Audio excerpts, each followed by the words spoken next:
Hi everyone, isomerism कर रहे थे हम लोग और स्ट्रक्चरल आइसोमेरिज्म करने के बाद स्टीरियो स्टार्ट करा था हमने। स्टीरियो आइसोमेरिज्म है क्या वो हम देख चुके थे। स्टीरियो आइसोमेरिज्म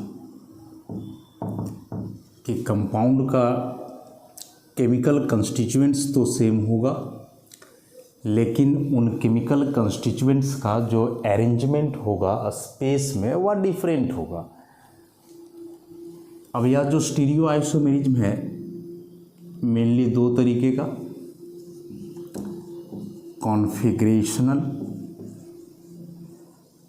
कॉन्फ़िगरेशनल और दूसरा कॉन्फॉर्मेशनल।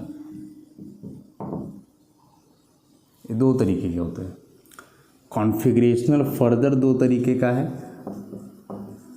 ऑप्टिकल आइसोमेरिज्म और दूसरा है जियोमेट्रिकल आइसोमेरिज्म। ऑप्टिकल और जियोमेट्रिकल। कॉन्फॉर्मेशनल बताने के लिए चार तरीके हैं। फ्लाइंग वेज रिप्रेजेंटेशन, दूसरा फिशर, तीसरा सॉहर्स और फिर न्यूमैन। ये चार तो एक एक करके हम डील करेंगे। पहले कॉन्फ़िगरेशनल को देख लें, फिर कॉन्फॉर्मेशनल कर लेंगे, उसके बाद फिर हम लोग आगे बढ़ेंगे इसमें।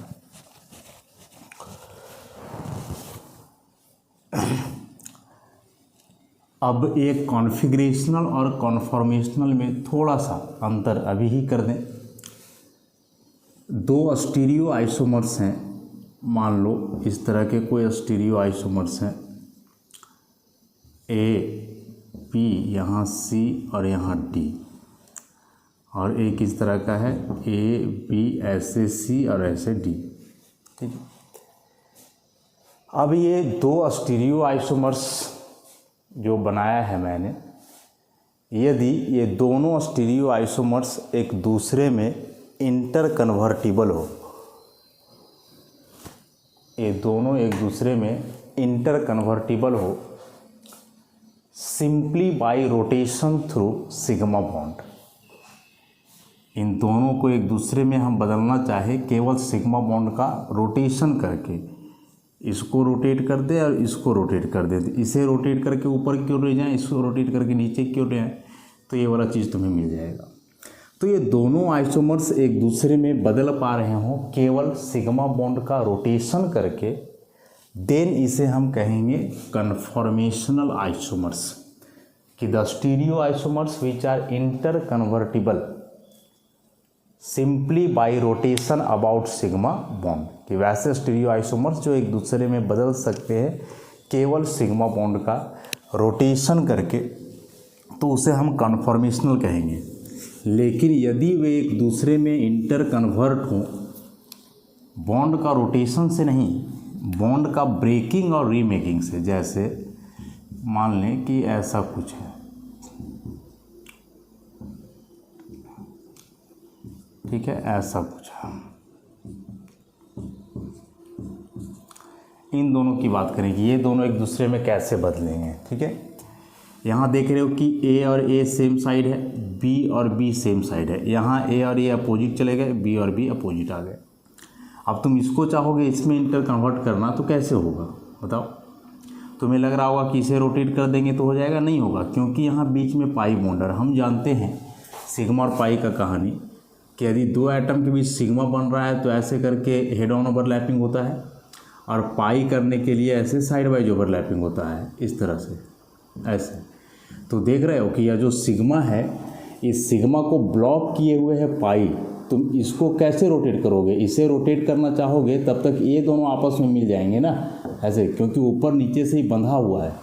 तो यदि किसी मॉलिक्यूल में पाई बॉन्ड है तो आप डायरेक्ट पाई बॉन्ड के रहते हुए रोटेशन कभी नहीं कर सकते हो, क्योंकि पाई बॉन्ड जो बनता है वह सिग्मा का परपेंडिकुलर डायरेक्शन में बनता है। तो सिग्मा रोटेट करोगे तो पाई का ऑर्बिटल रोटेट थोड़ी कर पाएगा, वो तो बंधा हुआ है ना ऊपर नीचे से बांधे हुए इसको। तो उसके लिए तुम्हें क्या करना होगा कि पहले इस पाई को तोड़ना होगा, उसके बाद इसे रोटेट करना होगा इस तरह से, उसके बाद इसको रोटेट करना होगा इस तरह से, देखो ऐसे ऐसे ऐसे रोटेशन हो जाएगा। तोड़ने के बाद रोटेशन होगा, देन फिर पाई बॉन्ड बन जाएगा। तो वही काम यहाँ होगा कि पहले पाई बॉन्ड को तोड़ोगे, अब सब जगह सिग्मा होगा, उसके बाद रोटेशन होगा और फिर इसको तुम इसमें कन्वर्ट कर सकते हो। तो कॉन्फिगरेशनल आइसोमर्स उसे हम कहेंगे जो एक दूसरे में इंटर कन्वर्टिबल हो, inter convertible by breaking and remaking of covalent bonds, breaking and remaking of covalent bonds. और इसमें लिखेंगे कि ये इंटर कन्वर्टिबल होंगे, inter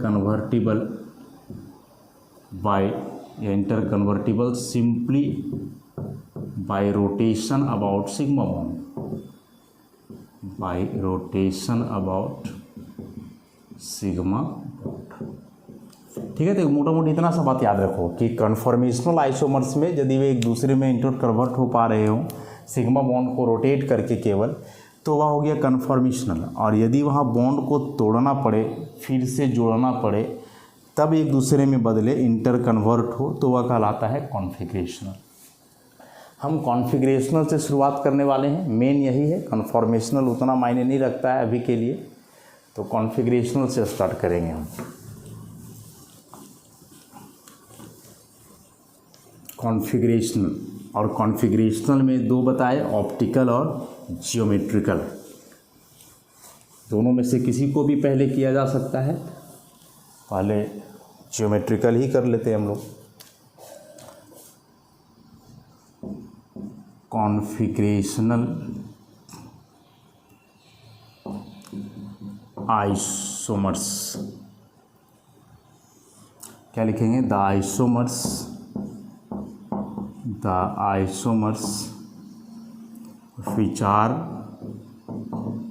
which are interconvertible through breaking and remaking of covalent bonds. The isomers which are interconvertible through breaking and remaking of covalent bonds are called configurational isomers. Are called configurational isomers. ठीक है। अब इसमें से सबसे पहला हमने कहा geometrical के बारे में। Geometrical isomers mainly for suitably substituted alkenes. वैसे अल्कीन जिनका सब्स्टिट्यूएंट सुटेबल हो, उनके लिए ज्योमेट्रिकल आइसोमर्स या ज्योमेट्रिकल आइसोमेरिज्म होता है। अब चूँकि हम पीछे जब IHD बता रहे थे तो बताए थे कि IHD के अनुसार जो एक डबल बॉन्ड है, वन डबल बॉन्ड, वह इक्विवेलेंट होता है वन रिंग का। तो इसका मतलब ये हुआ कि यदि यह ज्योमेट्रिकल आइसोमर्स या ज्योमेट्रिकल आइसोमेरिज्म जो है, आइसोमेरिज्म करके चले, ज्योमेट्रिकल आइसोमेरिज्म अल्कीन के लिए है, तो ऑब्वियसली यह रिंग सिस्टम के लिए भी होगा, साइक्लोअल्केन के लिए भी होगा।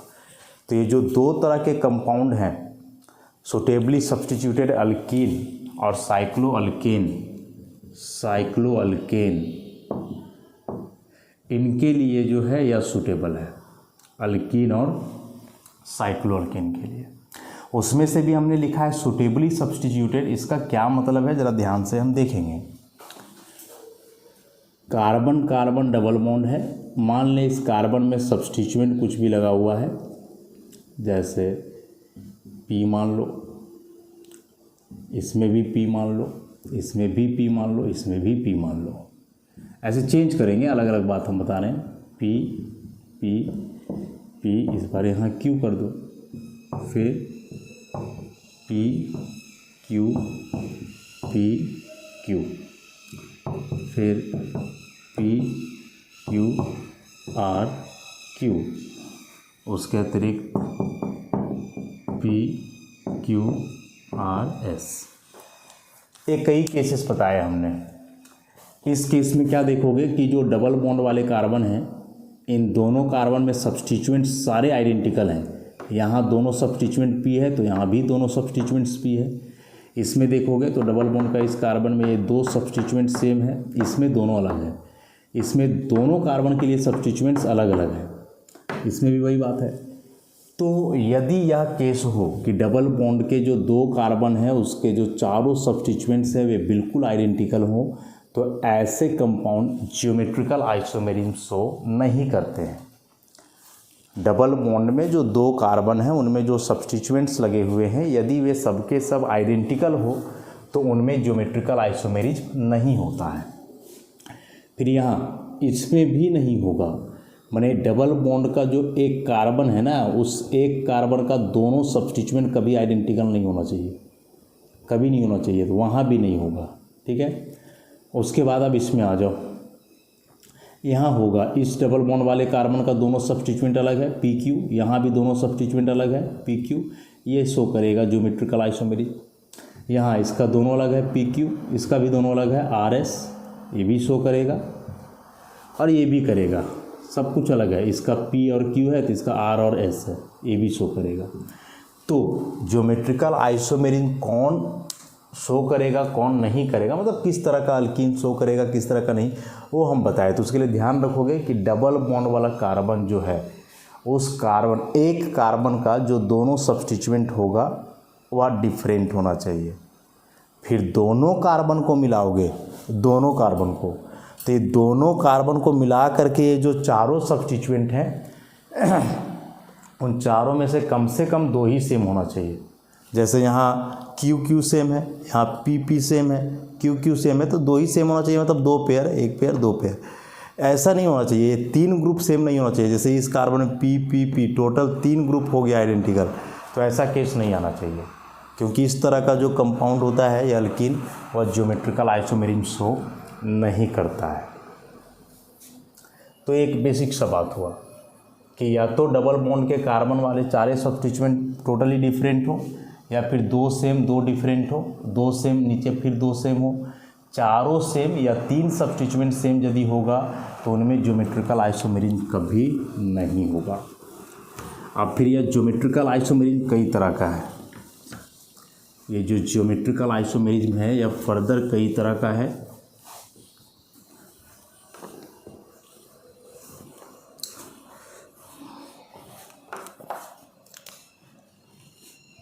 तो ज्योमेट्रिकल आइसोमर्स में सबसे पहले सिस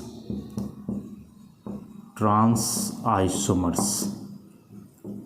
सबसे पहले तो ध्यान दोगे कि सिस के लिए जो ये तीनों लेटर्स हैं CIS स्मॉल हैं, ट्रांस के लिए भी सारे लेटर्स स्मॉल हैं, ध्यान रखोगे।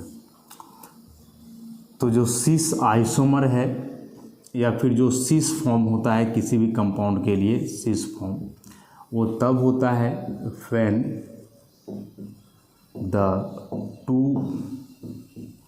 आइडेंटिकल ग्रुप्स ऑफ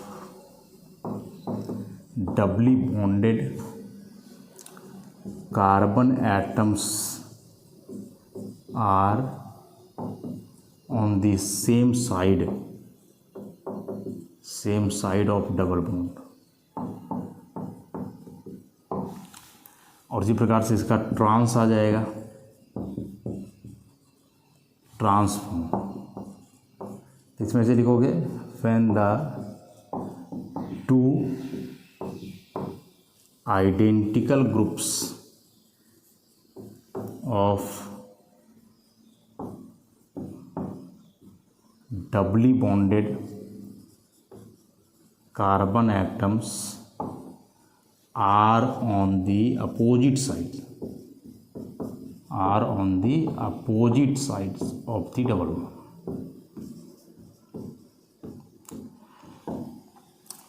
क्या इसका मतलब है ज़रा देखें हम। जैसे इस तरह का सिस्टम कोई लिखा जाए, carbon carbon double bond P Q, ठीक। एक और इसमें carbon carbon double bond P Q P. अब देखो, एक डबल बॉन्ड के बारे में यदि जान रहे होगे कि डबल बॉन्ड में sp2 हाइब्रिडाइजेशन होता है कार्बन का, और वह एक प्लानर शेप के जैसा रहता है।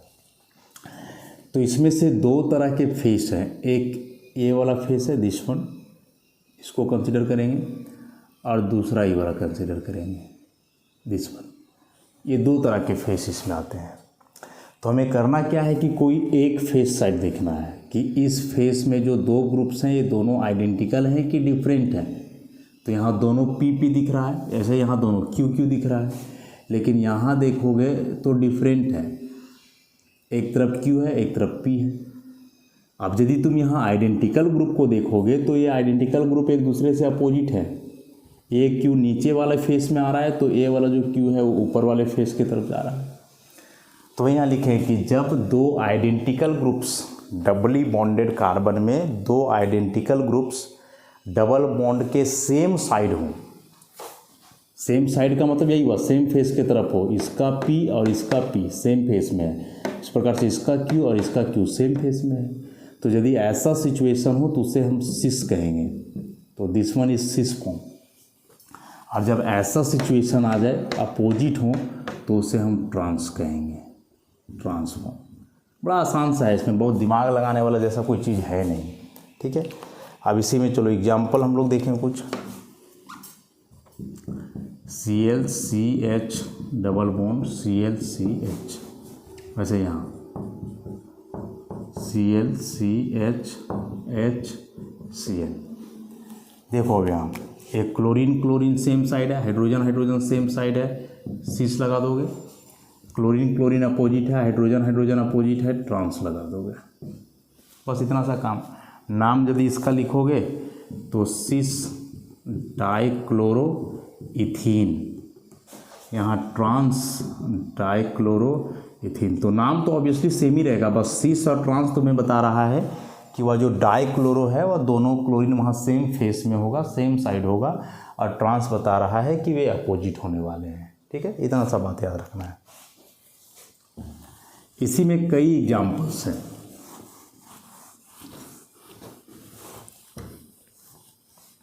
जैसे इस तरह का भी कोई सिस्टम हो सकता है, COOH लगा हो, यहाँ भी COOH लगा हो, और दूसरा ऐसा COOH,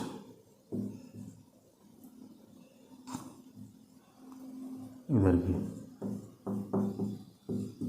ऐसा।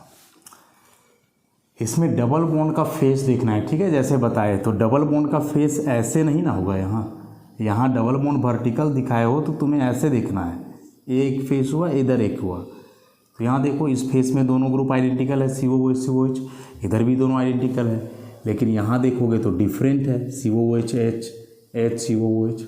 आइडेंटिकल ग्रुप अपोजिट है, अलग अलग फेस में है, यहाँ सेम फेस में है। तो यहाँ लग जाना है सिस, और इस कंपाउंड का कॉमन नेम है मेलेइक एसिड। क्या नाम है? Maleic acid. यहाँ ये अपोजिट हैं तो ट्रांस क्या लग जाएगा? Fumaric acid. फ्यूमेरिक एसिड, बस सिस और ट्रांस लगाने के लिए क्या नहीं है, सिस मेलेइक एसिड, ये हो जाएगा ट्रांस फ्यूमेरिक एसिड। कॉन्फ़िगरेशन के आधार पे नाम भी अलग हो रहा है, क्योंकि ये दोनों कंपाउंड अलग अलग जगह पाए जाते हैं। कॉमन नेम के बारे में पहले बताया गया है कि कॉमन नेम कंपाउंड का हम लोग जनरली देते हैं सोर्स ऑफ ऑरिजिन के आधार पे। तो दोनों सेम ही कंपाउंड है, बस अरेंजमेंट का अंतर है ना कि एक में सेम फेस में चले गए दोनों, एक में अपोजिट चले गए तो नाम भी अलग हो जा रहा है, मेलेइक हो जा रहा है, फ्यूमेरिक हो जा रहा है। हालांकि आईपीएससी नाम दोनों में सेम होगा, आईपीएससी नाम सेम होगा। यहाँ से नंबरिंग करोगे 1 2 3 4, तो ब्यूट 2 इन डाइओइक एसिड, ये सेम होगा दोनों के लिए। कॉमन आईपीएससी नाम यही होगा। कॉमन नेम अलग है क्योंकि कॉन्फ़िगरेशन अलग है, अलग अलग सोर्स है इन दोनों कंपाउंड का। उसी प्रकार से मान लें कि ऐसा कोई कंपाउंड है, ऐसा,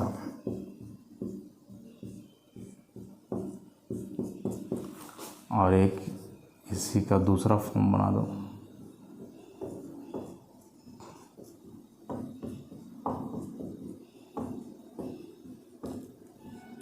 ऐसा। अब फिर से इसमें देखो, हाइड्रोजन हाइड्रोजन को देख लो या दोनों फिनाइल रिंग को देख लो, सेम फेस में है, ये भी सेम फेस में है, तो यहाँ हम लगा देंगे सिस। कंपाउंड का कॉमन नेम है अस्टीलबिन, आईपीएससी में लिखोगे डाइफिनाइल इथीन।